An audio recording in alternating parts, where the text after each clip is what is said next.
Welcome back! I'm Jenny, and today we're tackling a huge milestone in Hangul reading, Batchim, or Batchim. Hey Jenny, I'm Azra. I've heard Batchim is where Koreans start sounding mysterious. That's the perfect word. Batchim is the final consonant that sits at the bottom of a syllable block, and it matters because Korean consonants often change their sound in final position. So Batchim is literally the bottom consonant. Exactly. Think of a syllable block as having up to 3 parts: consonant plus vowel plus consonant. We'll call that CVC. The last consonant, if it exists, is the Batchim. Can you point it out with an example? Sure. Look at pub, meaning rice/meal. It's b plus a plus b. That last b is the Batchim. And changes sound? Often, yes. Here's the secret that makes Batchim feel manageable. Even though many consonants can appear as a final consonant, in pronunciation, they reduce to just 7 representative final sounds. Only 7? That's way less scary. Exactly. The 7 representative final sounds are g, n, d, l, m, b, ng. Do those represent categories? Yes. In final position, Korean basically neutralizes consonants into these 7 endings. Let's go one by one with simple practice. Let's do it. First, the g ending.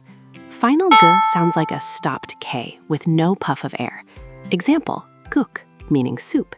It's pronounced like guk, but the final sound is a short, cut-off K. Guk, guk. Good. Now here's the big idea. Not only g can become that g ending sound, also g and k at the bottom become the same g sound. So pak, meaning outside, ends with the g representative sound too. Wait, pak is b plus a plus k, but it ends like a g sound? Exactly. It's pronounced pak, not pak with a released sound. Keep it short, pak. Great. What's next? The n ending, a clean n. Example, moon, meaning door. Moon, moon. Perfect. Next is the d ending, and this one surprises beginners. Many consonants at the end become d, which sounds like a T stop. This is the s sounds like T thing, right? Yes. For example, oath, meaning clothes. It's O plus s, but it's pronounced oath, not os. So the s becomes a d type ending sound. Exactly. Also d, t, s, j, ch, and even h often reduce into that d representative sound at the end. That's a lot of letters collapsing into one sound. Right, and that's why Batchim is actually simpler than it looks. Can I try another example? Yes, try mat, meaning taste. Mat, mat. Excellent. Short, unreleased t. I think I can hear the cutoff idea now. Great ear. Next, l ending, which is like an L sound in final position. Example, mur, meaning water. Mur, mur. Nice. Next, m ending, a clean M. Example, pam, meaning night. Pam, bam. Great. Next, b ending, which is a stopped p sound. Example, pub, meaning rice/meal. In final position, b is not b. It's a closed p. So pub is like bop, but without releasing the p. Exactly. Short and clipped. Bop. Good. And finally, ending, which is the ng sound. Example, gong, meaning ball. Gong, gong. Perfect. So those are the 7. G, n, d, l, m, b, ng. Can we do a quick initial versus final comparison? That helps me. Great idea. Take s. At the start of a syllable, like sa, meaning 4, it sounds like s. But at the end, like oath, meaning clothes, it becomes that d ending sound, t. So same letter, different position, different sound. Exactly. Batchim is all about position. Okay, how do I read a full CVC syllable confidently? Here's a self-check routine. Step 1, read the consonant plus vowel. Step 2, add the final consonant as one of the 7 endings. Step 3, make the final sound unreleased, like you stop your airflow. That's super practical. Let's do a reading workout with everyday words. No full sentences yet, just clean endings. I'm ready. Repeat after me and focus on the final sound category. 1, moon, meaning door. Moon, moon. 2, 물, meaning water. 물, 물. 3, guk, meaning soup. Guk, guk.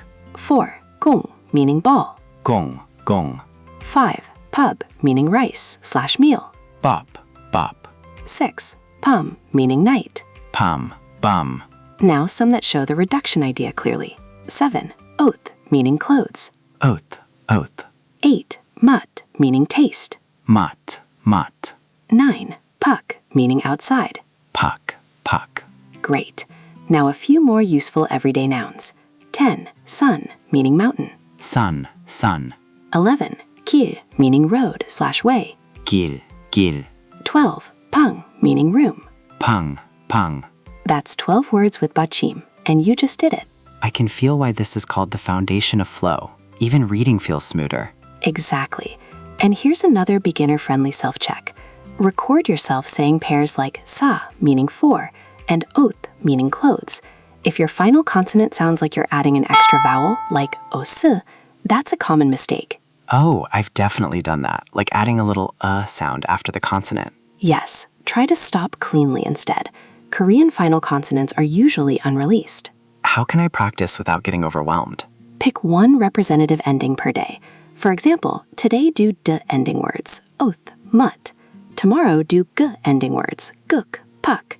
And if you're learning on Langlitchme, you can even practice with a friend or family member. One person reads, the other checks the final sound category. That sounds doable and kind of fun. Totally. Before we close, Batchim is not just a reading skill. It's a pronunciation skill that unlocks natural rhythm in Korean. I'm excited. Next step is probably how Batchim connects between syllables, right? You read my mind. For now, celebrate this win. You learned what Batchim is, where it sits, and the 7 representative sounds. That's a major step to sounding natural. Thanks, Jenny. I feel way less intimidated now. You're doing great, Ezra. And to everyone listening, keep practicing those clean endings. You're building real Korean foundations, and you're not doing it alone. See you in the next episode, Langmetra community. Before we recap, one quick ask. What worked for you in this lesson? What felt hard? And what topic should we teach next? Drop it in the comments. Your feedback shapes what we build next.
One language sets you in a corridor for life.